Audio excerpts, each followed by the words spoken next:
ವೃಶ್ಚಿಕ ರಾಶಿಯವರ ಯುಗಾದಿ ವರ್ಷ ಭವಿಷ್ಯದ ವಿಶೇಷ ವಿಡಿಯೋಗೆ ಪ್ರತಿಯೊಬ್ಬ ವೃಶ್ಚಿಕ ರಾಶಿಯವರಿಗೆ ಆತ್ಮೀಯವಾದಂತಹ ಸ್ವಾಗತ ಹಾಗೂ ವಿಠಲ್ ಭಟ್ ಮಾಡುವಂತಹ ನಮಸ್ಕಾರ. ಮೊಟ್ಟ ಮೊದಲನೇದಾಗಿ ಎಲ್ಲ ನಮ್ಮ ವೃಶ್ಚಿಕ ರಾಶಿಯ ವೀಕ್ಷಕರಿಗೆ ಪರಾಭವ ನಾಮ ಸಂವತ್ಸರ ಯುಗದ ಹೊಸ ವರ್ಷ ಯುಗಾದಿಯ ಹಾರ್ದಿಕ ಶುಭಾಶಯಗಳನ್ನು ತಿಳಿಸ್ತಾ ಇದ್ದೇನೆ. ಬೇವು ಬೆಲ್ಲದಲ್ಲಿ ಬೇವು ಸ್ವಲ್ಪ ಕಡಿಮೆ ಆಗಲಿ, ಬೆಲ್ಲ ಸ್ವಲ್ಪ ಸಿಹಿ ಜಾಸ್ತಿ ಆಗಲಿ, ಖಂಡಿತವಾಗಿ ಎಲ್ಲರಿಗೂ ಒಳ್ಳೆಯದಾಗಲಿ. ಪ್ರತಿಯೊಬ್ಬ ವೃಶ್ಚಿಕ ರಾಶಿ ವೀಕ್ಷಕರಿಗೆ ಈ ವಿಡಿಯೋ ಬಹಳ ಇಂಪಾರ್ಟೆಂಟು. ಸೊ ದಯವಿಟ್ಟು WhatsApp, Facebook, messenger, Telegram, Instagram ಎಲ್ಲ ಕಡೆ ಸಾಮಾಜಿಕ ಜಾಲತಾಣಗಳೆಲ್ಲ ಆದಷ್ಟು ಜಾಸ್ತಿ ಈ ವಿಡಿಯೋನ ಶೇರ್ ಮಾಡಲಿಕ್ಕೆ ದಯವಿಟ್ಟು ಮರಿಬೇಡಿ.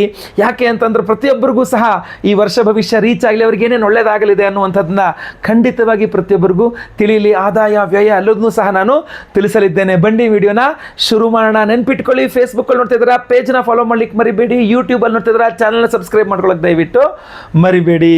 ಪರಾಭವ ನಾಮ ಸಂವತ್ಸರದ ಹೊಸ ವರ್ಷ ಯುಗಾದಿ ವೃಶ್ಚಿಕ ರಾಶಿಯವರಿಗೆ ಆದಾಯ 11, ಆದರೆ ವ್ಯಯ 13, 2 ಪಾಯಿಂಟ್ಸ್ ಜಾಸ್ತಿ ಇದೆ ಖರ್ಚು.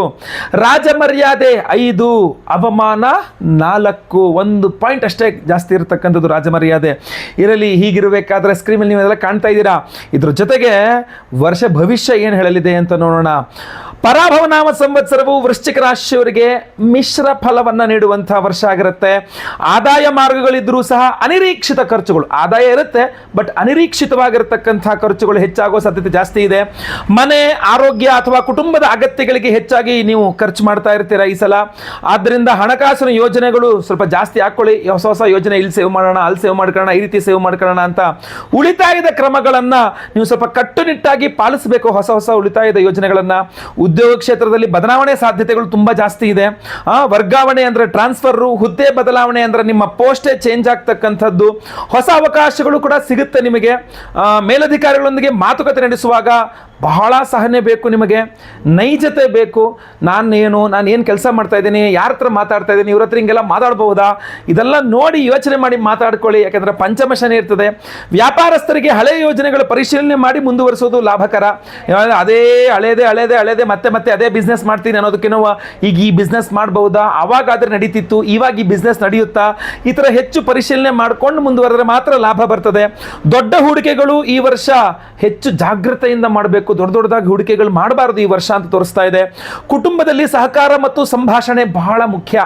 ನೀವು ಅವರಿಗೆ ಸಹಕಾರ ಮಾಡಬೇಕು, ಕುಟುಂಬದವರಿಗೆ, ನಿಮ್ಮ ಕುಟುಂಬದವರು ನಿಮಗೆ ಸಹಕಾರ ಮಾಡಬೇಕು. ಸಂಭಾಷಣೆ, ಕೂತ್ಕೊಂಡು ಮಾತಾಡಬೇಕು, ಸುಮ್ಮನೆ ಸಿಟ್ಟು ಮಾಡೋದಲ್ಲ, ಕೂತ್ಕೊಂಡು ಮಾತಾಡಬೇಕು. ಸಣ್ಣ ಮನಸ್ತಾಪಗಳು ಉಂಟಾದರೂ ಸಹ ಸಮಾಧಾನದಿಂದ ಬಗೆಹರಿಸಬಹುದು, ಸಮಾಧಾನ ಇರಬೇಕಷ್ಟೇ. ದಾಂಪತ್ಯ ಜೀವನದಲ್ಲಿ ಪರಸ್ಪರ ವಿಶ್ವಾಸ ಬೆಳೆಸೋದು ಬಹಳ ಅಗತ್ಯ. ಮಕ್ಕಳ ವಿದ್ಯಾಭ್ಯಾಸದಲ್ಲಿ ಗಮನ ಕೊಡಬೇಕು. ಸ್ನೇಹಿತರ ಅಥವಾ ಬಂಧುಗಳ ಸಹಾಯದಿಂದ ಒಂದು ಪ್ರಮುಖವಾದಂತಹ ಸಮಸ್ಯೆ ಬಗೆಹರಿಯುತ್ತೆ ಅಂತ ಕಂಡು ಬರ್ತಾ ಇದೆ. ಆರೋಗ್ಯದ ದೃಷ್ಟಿಯಿಂದ ರಕ್ತದೊತ್ತಡ, BP, ಚರ್ಮ, ಸ್ಕಿನ್ ಪ್ರಾಬ್ಲಮ್ಸು ಅಥವಾ ಮೂತ್ರಪಿಂಡ ಅಂದರೆ ನಿಮ್ಮ ಕಿಡ್ನಿ ಸಂಬಂಧಿತಂತಹ ಸಮಸ್ಯೆಗಳ ಬಗ್ಗೆ ಬಹಳ ಎಚ್ಚರಿಕೆ ವಹಿಸಬೇಕು. ನಿಯಮಿತ ವೈದ್ಯಕೀಯ ತಪಾಸಣೆ ಮತ್ತು ಯೋಗ ಧ್ಯಾನ ಬಹಳ ಸಹಕಾರಿ. ನಿಯಮಿತ ಆಗಾಗ ಡಾಕ್ಟರ್ಗಳನ್ನ ಭೇಟಿ ಮಾಡ್ಕೊಂಡೆಲ್ಲ ಕರೆಕ್ಟ್ ಆಗಿದೆ ಅಂತ ಚೆಕಪ್ಗಳು ಮಾಡಿಸ್ಕೊಳ್ತಾ ಇರ್ತಕ್ಕಂಥದ್ದು ಬಹಳ ಇಂಪಾರ್ಟೆಂಟು. ಯೋಗ ಧ್ಯಾನ ಇದೆಲ್ಲ ಬಹಳ ಇಂಪಾರ್ಟೆಂಟು. ಆರೋಗ್ಯ ದೃಷ್ಟಿಯಿಂದ ಇದೆಲ್ಲ ಬಹಳ ಮುಖ್ಯವಾಗಿರುತ್ತದೆ. ಇನ್ನು ಧಾರ್ಮಿಕ ಕಾರ್ಯಗಳು, ಉಪವಾಸ ಅಥವಾ ಮಂಗಳವಾರ, ಶನಿವಾರ ದೇವರ ಆರಾಧನೆ, ಇದೆಲ್ಲ ಸ್ವಲ್ಪ ನಿಮಗೆ ಮನಸ್ಸಿಗೆ ಶಾಂತಿಯನ್ನು ಕೊಡುತ್ತೆ. ಸಹನೆ ಮತ್ತು ಆತ್ಮಸ್ಥೈರ್ಯದಿಂದ ಮುಂದುವರಿದರೆ ವರ್ಷಾಂತ್ಯದಲ್ಲಿ ಉತ್ತಮ ಫಲ ನೀವು ಕಾಣಬಹುದಾಗಿರುತ್ತದೆ. ಒಟ್ಟಾರೆ ಸವಾಲುಗಳು ಮಧ್ಯೆಯೂ ಸಹ ಆತ್ಮವಿಶ್ವಾಸ ಮತ್ತು ಯಶಸ್ಸು ಸಾಧಿಸಬಹುದಾಗಿರತಕ್ಕಂಥ ಸಂವತ್ಸರವಾಗಿರ್ತದೆ. ವೃಶ್ಚಿಕ ರಾಶಿಯವರಿಗೆ ಖಂಡಿತವಾಗಿ ಒಳ್ಳೆಯದಾಗಲಿ, ಆದರೆ ಪರಿಹಾರ ಬಹಳ ಮುಖ್ಯ. ಅದಕ್ಕೋಸ್ಕರ ವೃಶ್ಚಿಕ ರಾಶಿಯವರ ಎಲ್ಲ ಸಮಸ್ಯೆಗಳಿಗೋಸ್ಕರ ಯುಗಾದಿ ಅಮಾವಾಸ್ಯೆಯ ದಿವಸವೇ ನಾವು ವಿಶೇಷವಾದಂತಹ ಪರಿಹಾರ ಮಾಡ್ತಾ ಇದ್ದೇವೆ. ಅದು ಸಹ ನಿಮ್ಗೆ ಗೊತ್ತಾಗಬೇಕು. ನಿಮಗೆ ವೀಕ್ಷಕರೇ, ಮಾರ್ಚ್ 19ನೇ ತಾರೀಕು ಯುಗಾದಿ ಅಮಾವಾಸ್ಯೆನೂ ಹೌದು, ಯುಗಾದಿ ಹಬ್ಬವೂ ಹೌದು. ಅಂದರೆ ಅವತ್ತು 19ನೇ ತಾರೀಕು ಬೆಳಗ್ಗೆ ಸ್ವಲ್ಪ ಹೊತ್ತು ಅಮಾವಾಸ್ಯೆ ಇದ್ದು ನಂತರ ಪರಾಭವ ನಾಮ ಸಂವತ್ಸರ ಹೊಸ ವರ್ಷ ಯುಗಾದಿ ಮೊದಲನೇ ಪಾಡ್ಯ ಶುರುವಾಗ್ಬಿಡುತ್ತೆ. ಆದರೆ ಮರುದಿನ ನೋಡೋಣ ಅಂತಂದ್ರೆ ಮರುದಿನ ಸೂರ್ಯೋದಯಕ್ಕೆ ಬಿದಿಗೆ ಬಂದುಬಿಟ್ಟಿದೆ. ಆದ್ದರಿಂದ 19ನೇ ತಾರೀಕೆ ಯುಗಾದಿ ಹಬ್ಬವನ್ನು ಆಚರಣೆ ಮಾಡ್ತಕ್ಕಂಥದ್ದು. ಹಾಗಾದರೆ ಅಮಾವಾಸ್ಯೆ ಯಾವಾಗ ಇದೆ? ನಿಮಗೆ ಮಾರ್ಚ್ 18ನೇ ತಾರೀಕು ಬುಧವಾರದ ದಿವಸ ಮಧ್ಯಾಹ್ನದಿಂದ ಅಥವಾ ಬೆಳಗ್ಗೆಯಿಂದ ಮಾರ್ಚ್ 19ನೇ ತಾರೀಕು ಬೆಳಗ್ಗೆ ಒಂದು ಸಮಯ ತನಕ ನಿಮಗೆ ಅಮಾವಾಸ್ಯೆ ಇದೆ. ಸೊ ಮಾರ್ಚ್ 18ನೇ ತಾರೀಕೆ ನಿಮಗೆ ಅಮಾವಾಸ್ಯೆಯ ಇರ್ತದೆ.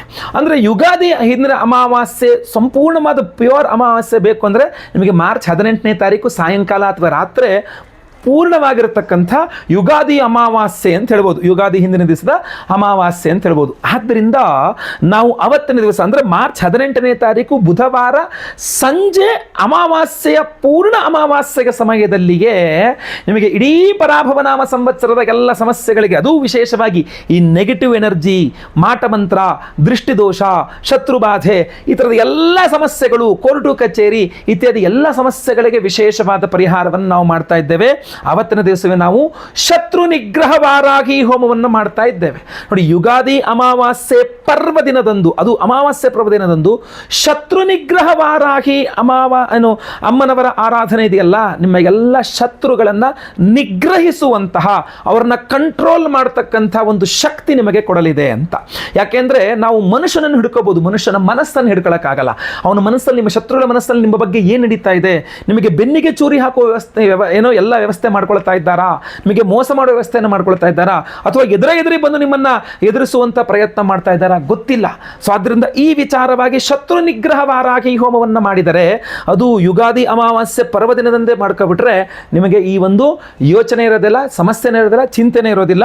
ಆದ್ರಿಂದ ಶತ್ರು ನಿಗ್ರಹ ವಾರಾಹಿ ಹೋಮವನ್ನು ಮಾಡ್ತಾ ಇದ್ದೇವೆ ನಿಮಗೋಸ್ಕರ. ಅಷ್ಟೇ ಅಲ್ಲ, ಅಷ್ಟ ದಿಗ್ಬಂಧನ ಮಹಾ ಸುದರ್ಶನ ಹೋಮವನ್ನು ಮಾಡ್ತಾ ಇದ್ದೇವೆ. 8 ದಿಕ್ಕುಗಳು, 8 ದಿಕ್ಕುಗಳಂದಲೂ ನಿಮಗೆ ಯಾರು ಯಾವುದೇ ರೀತಿಯಲ್ಲಿ ಸಮಸ್ಯೆಗಳನ್ನು ಉಂಟು ಮಾಡಬಾರದು ಅನ್ನುವ ಕಾರಣಕ್ಕೆ ಅಷ್ಟ ದಿಗ್ಬಂಧನ ಮಹಾ ಸುದರ್ಶನ ಹೋಮವನ್ನು ಮಾಡ್ತಾ ಇದ್ದೇವೆ. ಅಷ್ಟೇ ಅಲ್ಲ, ಅಘೋರಾಸ್ತ್ರ ಹೋಮವನ್ನು ಮಾಡ್ತಾ ಇದ್ದೇವೆ. ಅಘೋರಾಯ ನಮಸ್ತುಭ್ಯಂ ಘೋರಾಘೋರಧರಾಯ ಚ ಘೋರ ಮೃತ್ಯು ವಿನಾಶಾಯ ಅಘೋರಾಯ ನಮೋ ನಮಃ. ಅಂತಹ ಒಂದು ಮಾಟಮಂತ್ರದಿಂದಾಗಲಿ, ಯಾವುದೇ ಕಾರಣದಿಂದಾಗಲಿ, ಆರೋಗ್ಯ ಬಾಧೆ ಉಂಟಾಗಲಿ, ಯಾವುದೇ ಅಪಮೃತ್ಯು ಪೀಡೆ ಇರಲಿ, ಅದು ಪರಿಹಾರವಾಗಬೇಕು. ಆದ ಕಾರಣ ಅಘೋರಾಸ್ತ್ರ ಹೋಮವನ್ನು ಮಾಡ್ತಾ ಇದ್ದೀವಿ. ಅಸ್ತ್ರ ಮಂತ್ರ ಅಂತ ಹೇಳ್ತಾರೆ ಇದನ್ನ. ಆಯ್ತಲ್ಲ, ನೀವೆಲ್ಲ ದೇವಾನು ದೇವತೆಗಳ ಕೈಯಲ್ಲಿ, ಈಗ ಆಂಜನೇಯನ ಕೈಯಲ್ಲಿ ಗದೆಯನ್ನು ನೋಡಿರ್ತೀರಾ, ವಿಷ್ಣು ಕೈಯಲ್ಲಿ ಸುದರ್ಶನ ಚಕ್ರವನ್ನು ನೋಡಿರ್ತೀರಾ, ಈಶ್ವರನ ಕೈಲಿ, ಅಮ್ಮನವರ ಕೈಯಲ್ಲಿ ತ್ರಿಶೂಲವನ್ನ, ಗದೆಗನ್ನ ನೋಡಿರ್ತೀರಾ. ಈ ಎಲ್ಲ ಆಯುಧಗಳು ಮಂತ್ರ ಸ್ವರೂಪದಲ್ಲಿ ನಮಗೆ ಕೊಟ್ಬಿಟ್ಟಿದ್ದಾನೆ ಭಗವಂತ. ಅದನ್ನೇ ಅಸ್ತ್ರ ಮಂತ್ರ ಅಂತ ಕರೀತಾರೆ. ಇದು ಅಘೋರಾಸ್ತ್ರ ಮಂತ್ರ. ಈ ಅಘೋರಾಸ್ತ್ರ ಮಂತ್ರದಿಂದ ನಾವು ಅಮಾವಾಸ್ಯೆಯ ಆ ಒಂದು ನಿಶೀಥ ಕಾಲದಲ್ಲಿ ನಾವು ಹೋಮವನ್ನು ಮಾಡಿದಾಗ ಎಲ್ಲ ಕೆಟ್ಟ ಶಕ್ತಿಗಳು ದೂರವಾಗುವ ಅದ್ಭುತವಾದಂತಹ ಪರಿಹಾರ. ನೋಡಿ, ಇಂಥ ಒಂದು ಅದ್ಭುತವಾದಂತಹ ಪರಿಹಾರವನ್ನ ಮಾಡಿ ಈ ಒಂದು ಅಷ್ಟದಿಗ್ಬಂಧನ ಮಹಾರಕ್ಷಾ ಉಂಗುರವನ್ನು ಕೊಡ್ತಾ ಇದ್ದೇವೆ ನಾವು. ಈ ಉಂಗುರದಲ್ಲಿ ನಿಮಗೆ 8 ತ್ರಿಶೂಲಗಳನ್ನು ಕಾಣಬಹುದು ನೀವು. ಈ 8 ತ್ರಿಶೂಲಗಳನ್ನೊಳಗೊಂಡಂತಹ ಅಷ್ಟದಿಗ್ಬಂಧನ ರಕ್ಷಾ ಉಂಗುರವನ್ನ ಶತ್ರು ನಿಗ್ರಹ ವಾರಾಹಿ ಹೋಮ, ಅದೇ ರೀತಿಯಲ್ಲಿ ಅಷ್ಟದಿಗ್ಬಂಧನ ಮಹಾಸುದರ್ಶನ ಹೋಮ, ಅಘೋರಾಸ್ತ್ರ ಹೋಮ, ಆಮೇಲೆ ಅವಿವಾಹಿತರಿಗೆ ವಿವಾಹ ಸಿದ್ಧಿಯಾಗಬೇಕು, ವಿವಾಹಿತರಿಗೆ ಅನ್ಯೋನ್ಯ ಸುಖ ದಾಂಪತ್ಯ ಜೀವನ ಸಿಗಬೇಕು ಅಂತ ಸ್ವಯಂವರ ಪಾರ್ವತಿ ಹೋಮ, ಗುರುದೋಷ ಪರಿಹಾರವಾಗಿ ಗುರುಬಲ ಪ್ರಾಪ್ತಿಯಾಗಬೇಕು ಅಂತ ಗುರುಶಾಂತಿ ಹೋಮ, ಆಮೇಲೆ ಅಷ್ಟಮ ಶನಿ, ಪಂಚಮ ಶನಿ, ಅರ್ಧಾಷ್ಟಮ ಶನಿ, ಸಾಡೆ ಸಾತಿ ಇತ್ಯಾದಿ ಶನಿಪೀಡೆಗಳ ಪರಿಹಾರ ಆಗಬೇಕು ಅಂತ ಶನಿ ಶಾಂತಿ ಹೋಮ, ಯಾವುದೇ ಗ್ರಹಗಳ ಸಮಸ್ಯೆ ಇದ್ರೂ ಪರಿಹಾರವಾಗಬೇಕು ಅಂತ ನವಗ್ರಹ ಶಾಂತಿ ಹೋಮಗಳಲ್ಲೂ ಈ ವಿಶೇಷವಾಗಿರತಕ್ಕಂಥ ಈ ಒಂದು ಅಷ್ಟದಿಗ್ಬಂಧನ ಹೋಮ ಉಂಗುರವನ್ನ ನಿಮಗೆ ನಾವು ಎನರ್ಜೈಸ್ ಮಾಡಿ ಕೊಡ್ತಾ ಇದ್ದೇವೆ. ಈ ಒಂದು ಅದ್ಭುತವಾದಂತಹ ಉಂಗುರವನ್ನ ಪ್ರತಿಯೊಬ್ಬರೂ ಸಹ ಧಾರಣೆ ಮಾಡಿಕೊಳ್ಳಬಹುದು. ಈ ದೃಷ್ಟಿದೋಷ, ಮಾಟಮಂತ್ರ, ಶತ್ರುಬಾಧೆ, ಚಿಂತೆ, ಈ ನೆಗೆಟಿವ್ ಎನರ್ಜೀಸು, ನೋಡಿ ಯುಗಾದಿ ಅಮಾವಾಸ್ಯೆ ಪರ್ವದಿನದಂತೆ ಇದನ್ನು ಎನರ್ಜೈಸ್ ಮಾಡಿ ಕೊಡ್ತಾ ಇದ್ದೇವೆ ಅಂತಂದ್ರೆ ನಿಮಗೆ ಎಂಥ ಅದ್ಭುತವಾದ ಅವಕಾಶ, ಎಷ್ಟು ಪವರ್ಫುಲ್ ಒಂದು ಯಂತ್ರ ಉಂಗುರ ಆಗಿರಬಹುದು ಇದನ್ನ ಅಂತ ನೀವು ಯೋಚನೆ ಮಾಡ್ಕೊಳ್ಳಿ. ನಿಮ್ಮ ಬಲಗೈಯಲ್ಲಿ ಉಂಗುರದ ಬೆರಳು ಅಥವಾ ಮಧ್ಯದ ಬೆರಳು ಯಾವ ಬೆರಳಲ್ಲಿ ಹಾಕೊಂಡ್ರು ಕೂಡ ನಿಮಗೆ ಅನುಕೂಲವಾಗಿರ್ತದೆ ಎಲ್ಲ ಹೋಮ. ಯಾಕೆಂದ್ರೆ ನೀವು ಸಂಕಲ್ಪ ಸೇವೆಗೆ ಹೆಸರು ಕೊಡಬೇಕು. ಸ್ಕ್ರೀನ್ ಮೇಲೆ ಕಾಣುವಂಥ ನಂಬರ್ಗೆ ನಿಮ್ಮ ಹೆಸರು, ಗೋತ್ರ ಗೊತ್ತಿದ್ರೆ, ನಕ್ಷತ್ರ ಗೊತ್ತಿದ್ರೆ, ನಿಮ್ಮ ರಾಶಿ ಹಾಗೂ ನಿಮ್ಮ ವಿಳಾಸ ಬೇಗ ವಾಟ್ಸಪ್ ಮಾಡ್ಕೊಳ್ಳಿ ಸ್ಕ್ರೀನ್ ಮೇಲೆ ಕಾಣುವಂಥ ನಂಬರ್ಗೆ. ಅವತ್ತಿನ ದಿವಸ ಮಾರ್ಚ್ 18ನೇ ತಾರೀಕು ಬುಧವಾರ ಯುಗಾದಿ ಅಮಾವಾಸ್ಯೆಯ ಪರ್ವ ದಿನದಂದು ಅಮಾವಾಸ್ಯೆ ನಿಶೀಥ ಸಂಧ್ಯಾಕಾಲ, ಸಾಯಂಕಾಲ, ರಾತ್ರಿಯ ಆ ಒಂದು ಸಂದರ್ಭದಲ್ಲಿಯೇ ವಿಶೇಷವಾಗಿ ಶತ್ರು ನಿಗ್ರಹವಾರಾಗಿ ಹೋಮ, ಅಷ್ಟದಿಗ್ಬಂಧನ ಮಹಾಸುದರ್ಶನ ಹೋಮ, ಅಘೋರಾಸ್ತ್ರ ಮಂತ್ರ ಹವನ, ಸ್ವಯಂವರ ಪಾರ್ವತಿ ಹೋಮ, ಗುರುಶಾಂತಿ ಶನಿಶಾಂತಿ ಸಹಿತ ಮಹಾನವಗ್ರಹ ಶಾಂತಿ ಹೋಮಗಳನ್ನು ಮಾಡ್ತೇವೆ. ಲೈವ್ ಅಲ್ಲಿ ನಿಮ್ಮ ಹೆಸರು ಸಂಕಲ್ಪ ಆಗುತ್ತೆ. ನಿಮ್ಮ ಹೆಸರು ಸಂಕಲ್ಪ ಆಗೋದು, ಲೈವ್ ಅಲ್ಲಿ ಸಂಕಲ್ಪ ಆಗೋದು ನೀವು ನೋಡಬಹುದಾಗಿರ್ತದೆ. ಎಲ್ಲಾ ಹೋಮಗಳನ್ನು ಲೈವ್ ಅಲ್ಲಿ ನೋಡ್ತೀರಾ. ಎಲ್ಲಾ ಹೋಮಗಳ ಭಸ್ಮ, ಕುಂಕುಮಾರ್ಚನೆ, ಕುಂಕುಮ ಪ್ರಸಾದ ಸಹಿತ ಈ ವಿಶೇಷವಾಗಿರತಕ್ಕಂತಹ ಈ ಅಷ್ಟ ದಿಗ್ಬಂಧನ ರಕ್ಷಾ ಕವಚ ಉಂಗುರ ಏನಿದೆಯಲ್ಲ, ಈ ರಕ್ಷಾ ಉಂಗುರವನ್ನು ನಿಮಗೆ ಸ್ಪೀಡ್ ಪೋಸ್ಟ್ ಮೂಲಕ ನಾವು ಶುಕ್ರವಾರ ದಿವಸ, ಯಾಕೆಂದರೆ 18 ಬುಧವಾರ ಆಗಿರ್ತದೆ, 19 ಗುರುವಾರ ಅವತ್ತಿನ ದಿವಸನೇ ನಾವು, ಯಾಕೆಂದರೆ ರಾತ್ರಿ ನಮಗೆ ಭಸ್ಮ ತೆಗಿಲಿಕ್ಕಾಗಲ್ಲ, ಗುರುವಾರ ಯುಗಾದಿ ಹಬ್ಬದ ರಜೆ ಇರ್ತದೆ. ಸೊ ಶುಕ್ರವಾರ ಅಥವಾ ಶನಿವಾರದ ದಿವಸ ನಾವು ಇಲ್ಲಿಂದ ಸ್ಪೀಡ್ ಪೋಸ್ಟ್ನಲ್ಲಿ ಈ ಎಲ್ಲ ಉಂಗುರಗಳನ್ನು ಕಳಿಸ್ಕೊಡ್ತಕ್ಕಂಥ ಎಲ್ಲ ಹೋಮಗಳ ಭಸ್ಮ, ಕುಂಕುಮಾರ್ಚನೆ, ಕುಂಕುಮ ಪ್ರಸಾದ ಜೋಗಿತ, ಈ ವಿಶೇಷವಾದ ಉಂಗುರವನ್ನು ನಾವು ನಿಮಗೆ ಸ್ಪೀಡ್ ಪೋಸ್ಟ್ ಮೂಲಕ ನಾವು ಕಳಿಸಿಕೊಡಲಿದ್ದೇವೆ. ಸೊ ಸ್ಕ್ರೀನ್ ಮೇಲೆ ಕಾಣುವಂಥ ನಂಬರ್ಗೆ ಬೇಗ ವಿವರಗಳನ್ನು ವಾಟ್ಸಪ್ ಮಾಡಿಕೊಂಡು ಸಂಕಲ್ಪ ಸೇವೆಯಲ್ಲಿ ನೀವು ರಿಜಿಸ್ಟರ್ ಆಗ್ಬೋದು. ಒಳ್ಳೆಯದಾಗಲಿ. ವಿಡಿಯೋ ಇಷ್ಟದ ದಯವಿಟ್ಟು ಲೈಕ್ ಮಾಡ್ಲಿಕ್ಕೆ ಮರಿಬೇಡಿ. ಪ್ರತಿಯೊಬ್ಬರಿಗೂ ವಿಡಿಯೋ ರೀಚ್ ಆಗಬೇಕು. ಸೊ ದಯವಿಟ್ಟು WhatsApp, Facebook, messenger, Telegram, Instagram ಎಲ್ಲ ಕಡೆ ವಿಡಿಯೋನ ಶೇರ್ ಮಾಡಲಿಕ್ಕೆ ಮರಿಬೇಡಿ. ಫೇಸ್ಬುಕ್ಕಲ್ಲಿ ನೋಡ್ತಾ ಇದ್ದೀರಾ, ನಮ್ಮ ಪೇಜನ್ನು ಫಾಲೋ ಮಾಡ್ಕೊಂಡಿಲ್ವಾ, ಪೇಜನ್ನು ಫಾಲೋ ಮಾಡಕ್ಕೆ ಮರಿಬೇಡಿ. ಯೂಟ್ಯೂಬಲ್ಲಿ ನೋಡ್ತಾ ಇದ್ದೀರಾ, ನಮ್ಮ ಚಾನಲ್ ಸಬ್ಸ್ಕ್ರೈಬ್ ಮಾಡ್ಕೊಳ್ಳಿ ಅಂದರೆ ಸಬ್ಸ್ಕ್ರೈಬ್ ಮಾಡಿಕೊಂಡು ಬೆಲ್ ಬಟನ್ ಹೊತ್ಕೊಂಡು ಎಲ್ಲ ಆಲ್ ಮಾಡ್ಲಿಕ್ಕೆ ದಯವಿಟ್ಟು ಮರಿಬೇಡಿ. ಪುನಃ ಎಲ್ಲರಿಗೂ ಸಹ ಪರಾಭವನಾಮ ಸಂವತ್ಸರ ಯುಗಾದಿ ಹಬ್ಬದ ಹಾರ್ದಿಕ ಶುಭಾಶಯಗಳನ್ನು ತಿಳಿಸ್ತಾ ವಿಡಿಯೋನ ಇಲ್ಲಿಗೆ ಮುಕ್ತಾಯ ಮಾಡ್ತೇನೆ. ಎಲ್ಲರಿಗೂ ಸಹ ಒಳ್ಳೆಯದಾಗಲಿ. ಮುಂದಿನ ವಿಡಿಯೋದಲ್ಲಿ ಮತ್ತೆ ಪುನಃ ನಿಮ್ಮನ್ನು ಮೀಟ್ ಮಾಡ್ತೇನೆ. ಲೋಕ ಸಮಸ್ತ ಸುಖಿನೋ ಭವಂತು. ನಾರಾಯಣ ನಾರಾಯಣ ನಾರಾಯಣ.